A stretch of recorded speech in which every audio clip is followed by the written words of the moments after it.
के कार्यक्रम के शिक्षा कर रहे श्री श्याम वाजपेयी जी, प्रवक्ता श्री राजकुमार गुप्ता जी, प्रवक्ता परिषद के अध्यक्ष विमल तिवारी जी, बाल परिषद के अध्यक्ष रहे श्री संजय कुमार दुबे जी,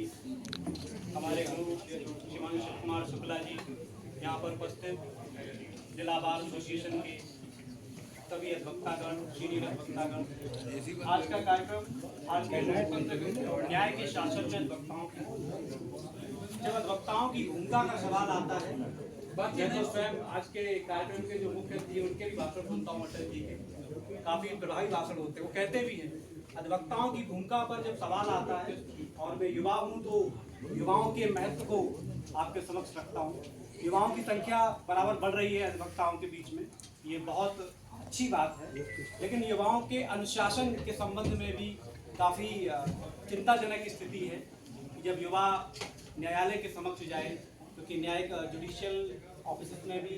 जो अधिकारी आ रहे हैं वो भी युवा हैं, तो युवाओं को जो उनके व्यक्तित्व से परिलक्षित होना चाहिए, अपने सीनियरों से वो सीखना चाहिए कि उनके व्यक्तित्व में वो गहराई, वो वाकपटुता, बातचीत करने का वो लहजा, वह जब भी हम अपना बिंदु रखें न्यायालय के समक्ष, किसी कार्यक्रम के समक्ष, या कोई आंदोलन हो रहा हो या किसी विषय को रख रहे हो, वहाँ हमारी आक्रामकता के साथ साथ अनुशासन का भी एक महत्वपूर्ण योगदान है। न्याय की दृष्टि में जब न्याय की बात करेंगे तो न्याय संवैधानिक दृष्टि से सामाजिक, आर्थिक और राजनीतिक न्याय का उल्लेख हमें संविधान में मिलता है। तीनों न्याय, सामाजिक न्याय के संबंध में हमारा संविधान लोकतांत्रिक प्रक्रिया में जब लोकतंत्र बना तो तीनों न्याय के को ही देने का मुख्य रूप था, क्योंकि समाज आज़ादी के बाद जब हम गुलामी से बाहर आए, समाज में कई वर्ग ऐसे थे जिनको समान प्रतिनिधित्व नहीं था। आर्थिक बिंदु पर यदि हम जाएंगे तो आर्थिक दृष्टि से भी समान अवसर नहीं थे, और राजनीतिक बिंदु पर कि राजनीतिक रूप से उन लोगों को समान, चाहे वो ब्यूरोक्रेसी हो, जुडिशरी हो। अभी वर्तमान में जुडिशरी में ये चर्चा भी चली रही है कि कॉलेजियम सिस्टम पर विचार विमर्श चल ही रहा है, और अभी एक विषय भी आया है कि एक माननीय जज साहब के यहाँ काफ़ी धन पाया गया और कॉलेजियम की बहस भी छेड़ दी गई है। तो आज के युवाओं का ये होना चाहिए कि आप कॉलेजियम, क्योंकि 2014 में हमारी सरकार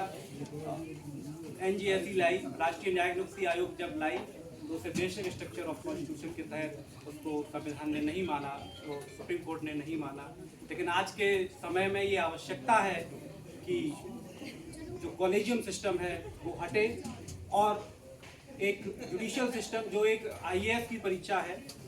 उसी तरीके से ये आवाज़ भी उठ रही है कि एक वैश्विक राष्ट्रीय स्तर पर एक एग्जाम हो जिसमें कॉलेजियम सिस्टम को बाइकआउट किया जाए, जिससे युवा उसमें आ सके और न्यायिक दृष्टि से जो कुछ मोनोपोली बनी हुई है वो समाप्त की जा सके। मुझे बोलने का अवसर दिया, बहुत बहुत धन्यवाद।